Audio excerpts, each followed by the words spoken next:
오늘 저희가 본문 말씀 에베소서 6장 10절에서 13절까지의 말씀인데요. 오늘 이 10절부터 사실은 20절까지 내용은 이제 사도 바울이 에베소 교회에 보내는 이 에베소서 편지의 마지막 부분, 즉 마지막 가르침으로 나오는 부분입니다. 21절부터 24절까지는 끝 인사로 마무리 짓기 때문에 사실 그 가르침에는 오늘 10절부터 세 번에 걸쳐 나누게 될 20절까지의 말씀입니다. 사도 바울이 에베소 교회에 마지막으로 권면하는 영적 진리, 그것은 바로 마귀를 대적하는 싸움에 대한 가르침을 주고 있습니다. 우리가 지난 3주간 동안 그리스도와 교회의 연합, 그 비밀이 어디에서 오는지를 아내와 남편을 통해서, 또한 자녀와 부모를 통해서, 그리고 종과 상전의 관계를 통해서 저희들이 살펴봤는데요. 그 모든 연합의 비밀은 오직 우리가 예수 그리스도를 경외하는 가운데 우리 모든 사람은 서로에게 복종하는, 순종하는 관계를 이루어야만이 바로 연합이 되는 그러한 진리를 저희에게 가르쳐주고 있습니다. 어떻게 저희들 한 3주 정도 이 말씀을 나누시면서 여러분이 그 말씀에 어떠한 그 말씀대로 살기를 힘쓰셨는지 모르겠습니다. 내 가정에서, 아니면 교회에서, 아니면 직장에서, 아니면 내가 아는 그러한 곳에서 정말로 오직 주인은 그리스도시고 우리가 그 가운데 복종하는 삶을 살았는가, 저희들이 저희의 삶을 다시 한번 돌아보시길 바랍니다. 그것이 복된 삶이고 우리 성도에게는 많은 것이 필요한 게 아닙니다. 사실은 그때 주시는 말씀에 순종하는 것만이 필요한 겁니다. 그래야 그것이 참 성도의 모습인다는 것이죠. 자, 오늘 본문 말씀은 그러한 우리가 성도가 이 땅을 살아갈 때 바로 우리에게 너무나도 중요한 가르침입니다. 제가 오전에도 이 마지막 때에 주는 그 가르침에 대해서 말씀드렸는데, 성경은 우리에게 어떠한 것을 교훈하냐면 우리가 알 수 없는 것을 알 수 있도록 가르쳐 준다라고 제가 말씀을 드렸죠. 디모데후서 3장 16절의 말씀을 빗대어서 말씀드렸는데, 바로 오늘도 우리는 알 수 없는 것에 대한 가르침입니다. 그것은 바로 사단, 마귀에 관한 가르침입니다. 혹은 귀신이라고도 부르는 가르침이고, 우리가 혹은 어둠의 권세, 또한 공중 권세 잡은 자로 지칭하는 그 마귀와의 우리의 관계를 가르쳐주고 있습니다. 오늘 본문 말씀 6장 10절을 같이 한번 읽어보죠. 에베소서 6장 10절 같이 읽겠습니다. 시작. 끝으로 너희가 주 안에서와 그 힘의 능력으로 강건하여 지고. 아멘. 그렇습니다. 여기서 끝이다라는 이 말, 끝이다라는 것은 마지막으로 너희에게 이를 것이 이것이다라는 겁니다. 너희가 주 안에서와 그의 힘의 능력으로 강건하여 지라라는 겁니다. 사랑하는 성도 여러분, 여기서 사도 바울이 마지막으로 에베소 성도들에게 부탁하는 것은 강건해지기를 원했습니다. 강건해지기를 원했습니다. 이것은 다른 말로 하면 담대해지길 원한 겁니다. 여기서 강건하다는 것은 단순히 우리의 육신이 건강해라 라는 의미는 아니라는 것 아시죠? 우리의 육신을 건강하라 라는 그 말이 아닙니다. 여기서 강건하라는 말은 뭐가 강건해야 되니? 우리의 영이 강건하라는 겁니다. 우리의 영이 강건해야 됩니다. 사랑하는 성도 여러분, 이 마지막 때를 사는 여러분의 영이 강건하시기를 주님의 이름으로 축원드립니다. 강건하셔야 돼요. 담대하셔야 됩니다. 우리는 이 시대를 살아갈 때 우리의 영이 너무나도 연약함을 너무나도 잘 알고 있습니다. 한순간에 사단은 한순간에 우리를 넘어뜨릴 수 있고, 사단은 한순간에 우리를 하나님으로부터 아예 하나님을 알지 못하는 자로 만들 수도 있는 그러한 존재가 사단이라는 겁니다. 그래서 사도 바울은 이 초대교회, 핍박이 심하고 박해가 심한 이 초대교회를 살아가는 이 교인들을 향하여서 너희의 영이 강건하여지기를 원했습니다. 그 강건하여지면 어떻게 해야 강건해질 수 있습니까? 우리가 담대하게 살 수 있는 거 어떻게 해야 담대하게 살 수 있죠? 그것은 우리의 힘으로 안 되는 것이죠. 10절에 보면 너희가 주 안에서와 그의 그 힘의 능력으로 강건해지라는 겁니다. 여러분, 저희가 담대할 수 있는 이유가 무엇일까요? 우리가 그리스도 안에 있을 때 우리는 담대해지는 은혜가 있을 줄로 믿습니다. 그리고 우리가 강해질 수 있는 건 뭐가 있을까요? 우리가 이 세상, 우리보다 잘났고 우리보다 명예롭고 우리가 돈도 많고 우리보다 영광스러운 이 세상 앞에서 한낱 정말로 한낱 볼품 없고 아무것도 없고 정말로 보통 사람보다도 더 못한 삶을 사는 나 같은 존재가 어떻게 저들 앞에서 내가 담대하게 꿀리지 않고 살아갈 수 있느냐 말이죠. 그것은 바로 하나님, 우리 주님의 능력이 내 안에 있어야 된다라는 것이 내 안에 있어야 돼. 저와 여러분은 믿을 구석이 그거밖에 없습니다. 믿을 구석 다른 거 없습니다. 지금 여러분을 상대로 해서 어떤 사람이 앞으로 잘 봐준다고 하는 그런 높은 사람 혹시 알고 계시는 분 있어요? 여러분, 그런 말에 현혹되지 마십시오. 우리의 인생은 누가 책임지는 거예요? 하나님이 책임지시는 거예요. 하나님.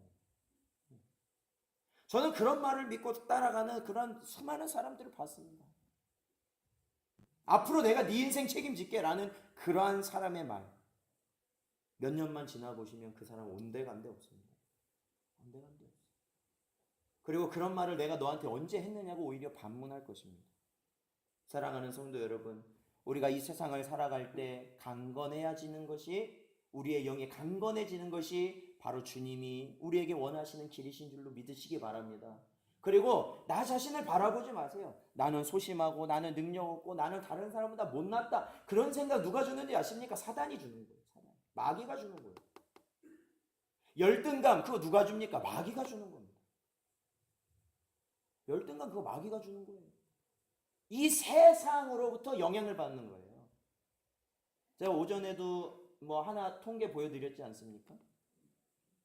자살하는 사람 거의 60%에 가까운 사람들이 어떤 정신적인 어려움 속에서 자살을 선택한다라는 거예요.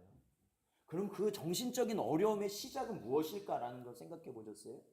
그거는 거의 대부분 열등감이 열등감. 상대적 박탈.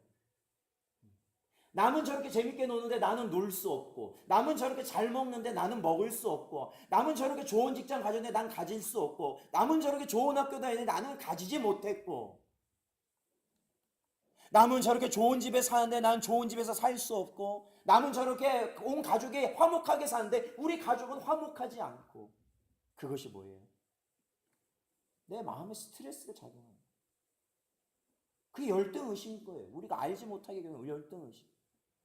그것이 결국 우울증을 부르기 시작하죠. 왜 이 세상에 우울을 하면서 살아가느냐? 바로 그러한 감정. 근데 여러분, 그 열등감이라는 것은 나에 대한 만족이 없는 겁니다. 그 만족이 없다는 것은 결국에는 나의 욕심대로 산다는 겁니다. 우리가 부르는 찬송가 중에 그게 있지 않습니까? 초가상간도 나는 만족한다 라는 거예요. 초가상간. 집도, 그러니까 소위 말하는 집도 절도 없이, 그런 거 없어도 만족할 수 있다는 겁니다. 왜요? 주님이 나와 함께 하시니까. 믿으십니까? 주님이 나와 함께 하시니까. 주님이 계신 곳이 천국인 거예요. 주님이 이곳에 함께 하시면 그곳이 천국인 거예요. 주님.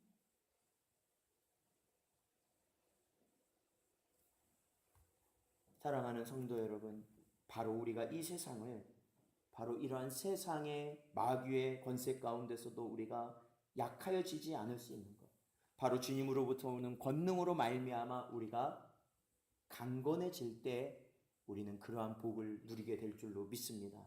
우리 디모데후서 3장 12절을 같이 한번 읽어보죠. 디모데후서 3장 12절. 오늘 본문 말씀에서 조금 뒤로 가시면 나옵니다. 디모데후서 3장 12절. 자, 같이 읽겠습니다. 시작. 무릇 그리스도 예수 안에서 경건하게 살고자 하는 자는 박해를 받으리라. 아멘. 그렇습니다. 이 말이 조금 이해가 가십니까?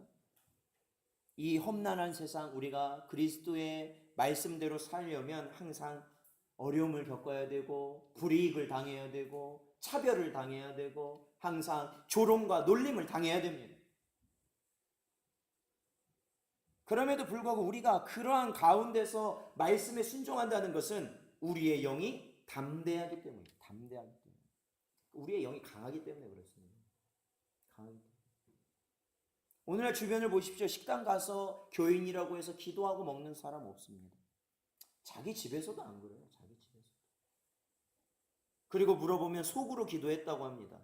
그러나 근본적으로 그 내면을 살펴보면 그 자리에서 기도하는 것으로 다른 사람의 주목을 받기 싫은 겁니다.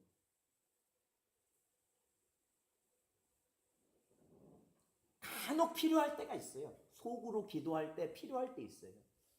그런데 대부분 그러지 않는 이유를 보면 상대방의 주목을 받고 싶지 않아서, 상대방에게 불이익을 당하고 싶지 않아서 바로 기도하지 않는다라는 겁니다.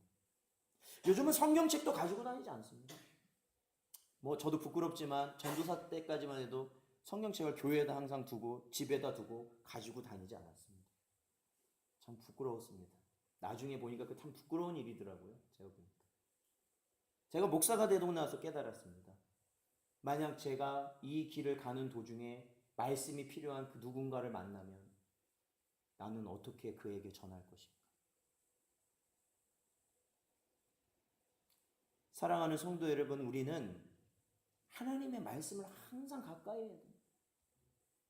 항상 가까이 하십시오. 목사님 요즘에 핸드폰이 있는데요. 목사님 요즘에는 다 교회에서 화면으로 다 띄워주고 그런 필요 없잖아요. 그렇게 생각하는 순간 나는 말씀으로부터 멀어지고 있다는 것을 깨달으시면 됩니다. 말씀으로부터. 그 후로 제가 다짐을 한 게 있어요. 제게는 이 성경 말고 신방할 때 다니는 얇은 한 이 정도 되는 성경책이 있는데 신방을 가든 어디를 가든 항상 성경은 가지고 다녀야겠다라는 거예요. 왜냐하면 그때 말씀이 필요한 그때 내가 그 말씀을 그걸 내가 못 먹으면 손해입니다. 손해. 여러분 그거 아셔야 됩니다. 그리고 내가 유혹에 넘어지기가 쉽습니다. 말씀을 항상 가까이 하십시오. 차량이 있는 분들은 차에 꼭 성경을 비치하고 다니십시오. 언제 그 말씀이 필요할지 모릅니다. 언제. 핸드폰도 편리하지만 꼭 책으로 된 성경을 꼭 가지고 다니십시오.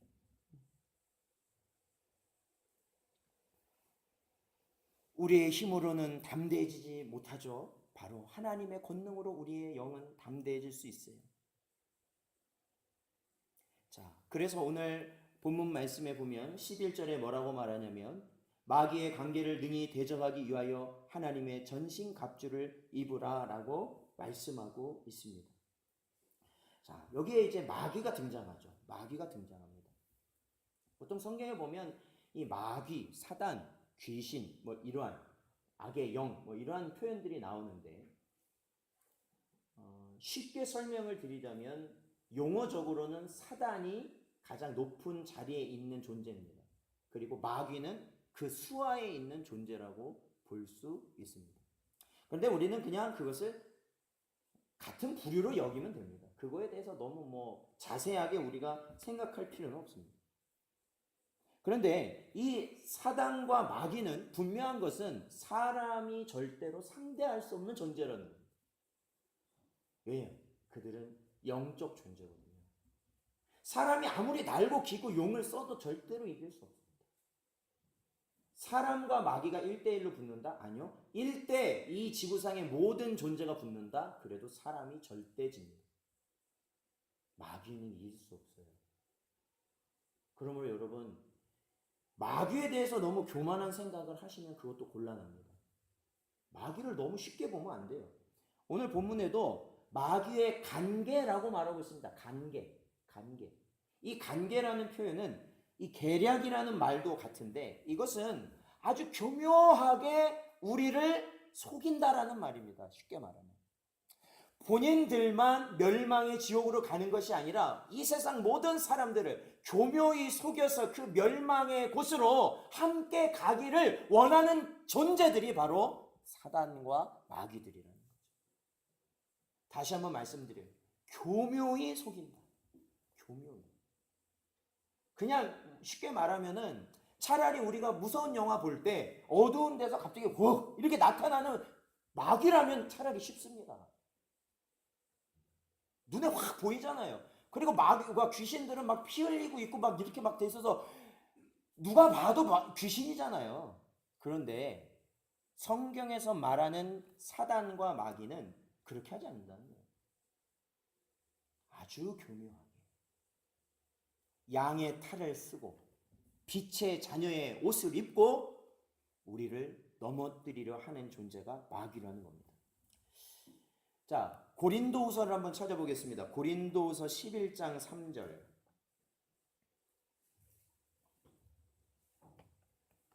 고린도후서 11장 3절 말씀 같이 한번 읽어보겠습니다. 시작. 뱀이 그 관계로 하와를 미혹한 것 같이 너희 마음이 그리스도를 향하는 진실함과 깨끗함에서 떠나 부패할까 두려워하노라. 아멘. 그렇죠. 여러분, 저와 여러분 잘 알고 있습니다. 하나님께서 맨 처음 지은 사람이 누구와 누구입니까? 누가 누구예요? 아담과 하와죠. 아담과 하와인데 분명히 하나님께서 먹지 말라는 동산 한가운데 있는 선과 악을 알게 하는 열매가 있었습니다. 근데 여러분, 하와가 그 열매를 먹게 되는데 왜 먹게 됩니까? 네, 뱀이요. 어떻게 해요? 네? 꾀임. 그렇죠. 꾀어서 먹게 했다라는 겁니다. 꾀어서.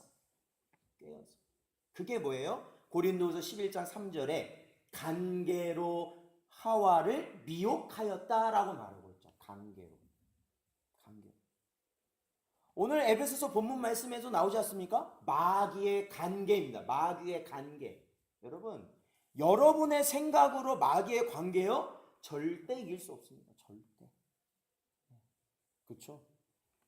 하와를 미혹할 때 보암직도 하고 먹음직도 하고 정말로 지혜롭게 할 만큼 탐스럽게 보였다라는 거 아닙니까? 마귀의 관계에 넘어가니까. 그게 뭐예요? 사람의 생각과 사람의 이성과 사람의 지성으로는 완벽합니다.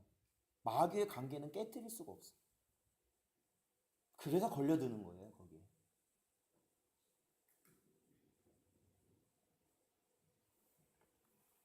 아무리 우리가 성도라 할지라도 그거를 우리의 힘으로만은 할 수가 없단 말이에요. 쉽게 말하면 어느 날은 목사의 모습으로 나타나고 어느 날은 장로의 모습으로 나타나고 어느 날은 권사의 모습, 집사의 모습, 내가 잘 아는 부모의 모습, 자녀의 모습. 그게 마귀의 역사예요. 그걸 어떻게 막으실 겁니까? 어떻게? 못 막아요. 어떻게 그것을 꺾으실 겁니까? 못 꺾어요. 못 꺾어요. 못 꺾습니다. 제가 이 이야기를 하면은 제가 아는 권사님 한 분이 생각나요. 그 권사님이 교회에 헌물이 필요했습니다. 헌물이 필요했어요. 그래서 그 권사님이 항상 조용하시고 교회를 잘 섬기는 권사님이셨는데 그 헌물을 하기 위해서 몇백만 원이 되는 돈을, 그러니까 그 헌물을 위해서 몇백만 원이 되는 돈을 가지고 오십니다. 그래서 그거를 자기 교구 담당 목사님에게 드려요. 그런데 여기서 중요한 거예요. 본인은 그 헌물을 위해서 몇백만, 없는 형편에서도 몇백만 원의 돈을 가지고 온 거예요. 그런데 그 교회 담임 목사님이 그렇게 권사님이 헌물을 위해서 했다고 하니까 그 돈을 이 헌물을 위해서 사용하지 말고 다른 거를 하라고 합니다.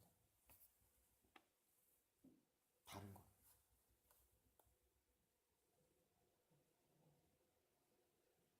그때는 좀 의아했습니다. 다 의아했어요. 의아했어요. 아니 어떻게 그걸 위해서 이 성도님이 헌물을 했는데, 헌금을 하시는 건데, 그거를 어떻게 갑자기 그냥 다른 걸로. 저희도 생각하니까 인정이 안 되더라고요. 왜 어떻게 그렇게. 그러니까 그거를 하시는 본인은 얼마나 그게 힘드시겠습니까? 본인은 기도했고 그걸로 한 건데 그걸 바꿔버리신 거예요. 여러분, 우리는 여기서 중요한 것을 발견해요. 제가 그 일을 두고두고 생각합니다. 벌써 맨날 얘기지만 두고두고 생각합니다. 그것은 바로 우리가 그 상황에서 담임 목사를 미워하는 게 중요한 게 아닙니다.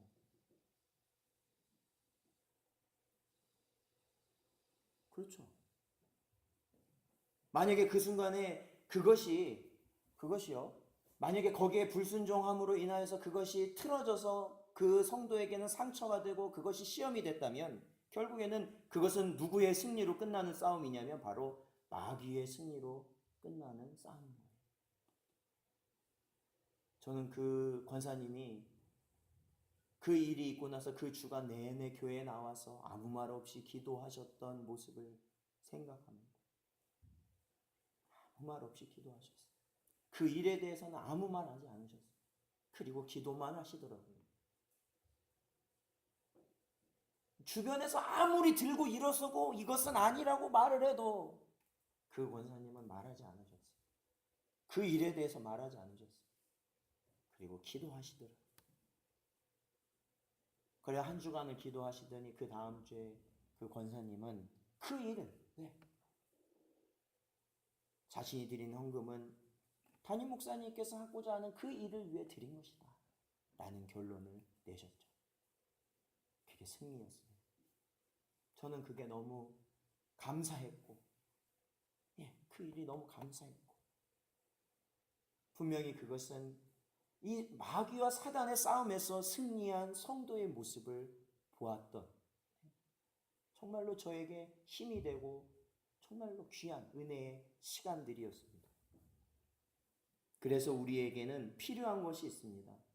오늘 본문 말씀에 보면 11절에 마귀의 관계를 능히 대적하기 위해서 필요한 것이 뭐냐면 하나님의 전신갑주가 필요한 겁니다.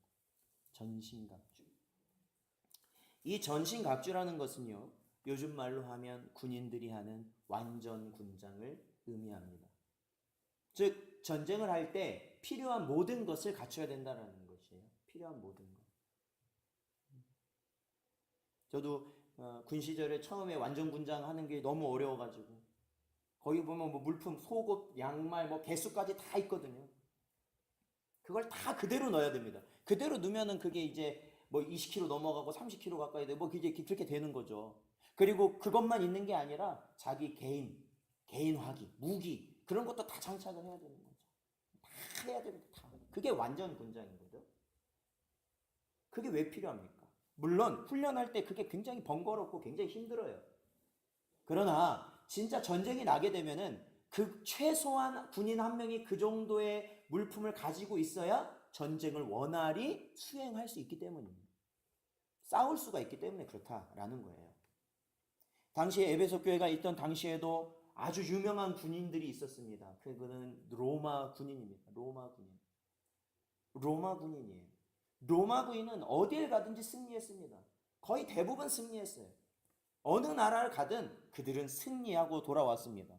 그런데 그들이 입고 있는 전신갑주, 그들이 전쟁터에 나가는 완전 군장의 모습은 정말로 모든 것, 전쟁에 필요한 모든 것을 다 갖추고 있었다라는 것입니다. 그래서 바울은 그거에 빗대어서 오늘 자신이 영적 전쟁에서 필요한 전신갑주, 즉 이 전신갑주는 하나님의 전신갑주를 반드시 잊어야 마귀의 관계로부터 우리들이 승리할 수 있다라는 것을 설명하는 겁니다. 이제 오늘은 저희들이 이제 그거에 대해서만 나누고 다음 주에 그 전신갑주의 하나하나를 저희들이 짚어볼 겁니다. 사랑하는 성도 여러분, 12절에 보니까 우리의 씨름, 우리의 씨름이라는 것은 싸움입니다. 전투입니다. 전쟁입니다. 그것은 무엇과 무엇을 상대하는 것이 아니라고요? 성경에 무엇과 무엇을 상대하는 것이 아니라고요? 혈과 육을 상대하는 것이 아니랍니다.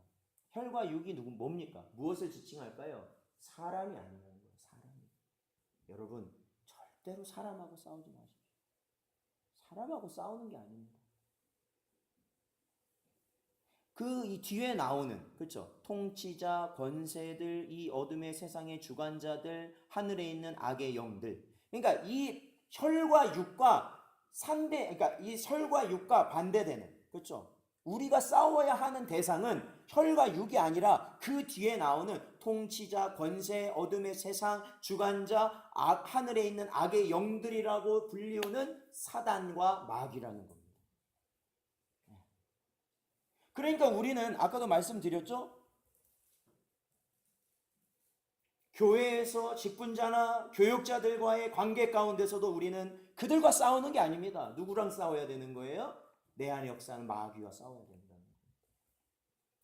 내 배우자와의 상황에서도 우리는 누구와 싸워야 된다는 겁니까? 마귀와 싸워야 된다는 겁니다. 내 자녀들과의 관계에서도 우리는 누구와 싸워야 되는 겁니까? 마귀와 싸워야 되는 것입니다. 마귀와 싸워야 되는 거예요. 그 사람 미워해 보세요. 100번 미워해 보세요. 여러분들 절대 그 사람 이길 수 없습니다. 오히려 마귀의 도구가, 둘 다 마귀의 도구가 되어서 이제 그들은 돌이킬 수 없는 길로 가는 겁니다. 그럴 때 여러분은 지혜로우셔야 되는 거예요. 마귀가 나를 노리고 있구나. 마귀가 지금 우리 가정을 노리고 있구나. 마귀가 우리 교회를 노리고 있구나. 마귀가 우리 자녀들을 노리고 있구나. 마귀가 내 지인을 노리고 있구나. 여러분은 그걸 보셔야 되는 거예요. 왜 그걸 못 보십니까? 우리의 싸움의 상대는 혈과 육이 아님을 여러분 꼭 기억하시기 바랍니다. 그래서 우리에게 필요한 게 뭐냐? 하나님의 전신갑주다라는 겁니다. 하나님의 전신갑주. 당시에 한 가지 일화를 소개하고 이제 말씀을 맺으려고 합니다. 초대교회 순교사에 보면은 로마의 황제 중에 하드리아누스 황제 때 일어난 일입니다. 그때 당시에 과부로 살던 심포로사라는 경건한 부인이 있었습니다. 그 심포로사는 7명의 아들을 두고 있었습니다. 이들은 하나님을 너무나도 잘 섬겼습니다.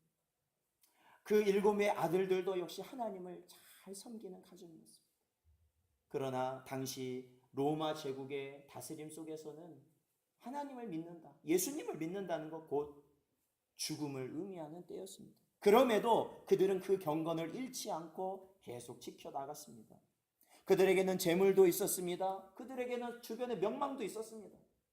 그러면서도 그들은 결코 그리스도를 버리지 않았죠. 그런데 그것이 어느 날 발각이 됩니다. 그리고 황제에게 끌려가게 됩니다. 경건한 부인이었던 심포로사는 결국 황제가 로마의 신들에게 제사하라는 그 명령을 거부하고 큰 돌을 목에 매달고 강에 빠뜨리는 순교를 당했습니다. 황제는 끝까지 그녀에게 이 신들에게 제사를 하면 너를 살려줄 것이다 라고 회유했지만 그녀는 결국 그 회유를 뿌리치고 주님의 품을 선택한 것입니다. 그것이 바로 하나님의 전신갑주를 입은 자의 모습입니다. 근데 여러분, 여기서 끝나지 않았죠. 그 부인이 죽은 이후에 황제는 그 부인의 7 아들을 불렀습니다. 그 7 아들을 불러서 어머니와 똑같이 회유합니다. 너희가 한 번이라도 절을 하게 되면 너희는 살 것이다. 봐라, 네 어머니는 저렇게 죽었다. 너희라도 살아야 되지 않겠느냐? 라는 그 말에 결국 그 7은 말이라도 맞춘 듯 그 모든 회유를 거부하고 주님의 품을 택합니다.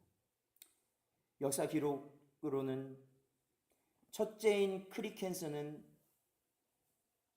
목이 찔려 죽었습니다.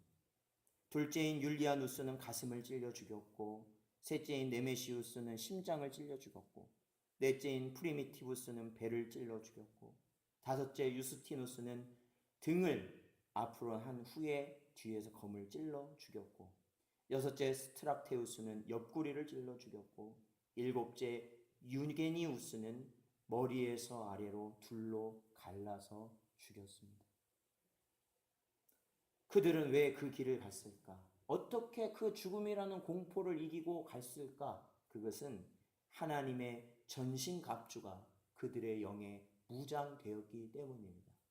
아무리 무서운 무기, 아무리 무서운 위협도 그들의 영을 절대로 상대할 수 없었던 것입니다. 그러므로 사랑하는 성도 여러분, 오늘날 우리는 어떠한 삶입니까? 사실은 황제가 위협하는 초대교회보다도 더 위험한 시기를 살고 있습니다. 왜 그럴까요? 마귀와 사단과 마귀의 계략은 더 교묘해졌습니다. 내가 하고 있는 것이, 목사도 자기가 하고 있는 것이 잘못된지를 모르고 하는 경우가 종종 왕왕 나타날 때가 있습니다. 왜요? 너무 교묘해요. 너무 교묘해요. 야, 이것이 진짜 어떻게 그런 뜻이 있었을까? 너무 교묘하다는 것이죠. 그러므로 저와 여러분은 우리가 이 세상에 사단과 마귀와 싸워서 승리할 수 있는 길, 오직 하나님의 영적 전신 갑주를 내가 입어서 그 이름으로 우리들이 이 세상을, 이 마귀를 이기며 살아갈 수 있어야 한다는 것입니다. 사랑하는 성도 여러분, 여러분의 어려움은, 여러분의 근심과 고통은 주님만으로 해결되는 것입니다. 다른 것은 안 됩니다. 예배만으로 우리들이 힘을 얻을 수 있는 겁니다. 다른 것은 안 됩니다. 말씀으로만 우리가 승리하는 겁니다. 다른 것으로는 안 됩니다. 기도로서 우리는 승리할 수 있는 겁니다. 다른 것으로는 안 됩니다. 꼭 이 오늘의 말씀을 기억하시고 여러분의 영이 강건하여서 세상을 넉넉히 이기시는 그러한 여러분 되시길 주님의 이름으로 축원드립니다. 기도하겠습니다. 하나님 감사합니다. 이 한 시간 저희들의 심령을 붙드시고 오늘도 이 시간에 이 세상에 사는 우리는 마귀와 대적하는 자들임을 깨닫게 하여 주신 것 감사합니다. 언제나 우리의 힘이 아니라 하나님의 전신갑주를 통하여서 언제나 승리하는 저희 모든 심령들 되게 하여 주시옵소서. 간절히 바라오며 예수님의 이름으로 기도하옵나이다.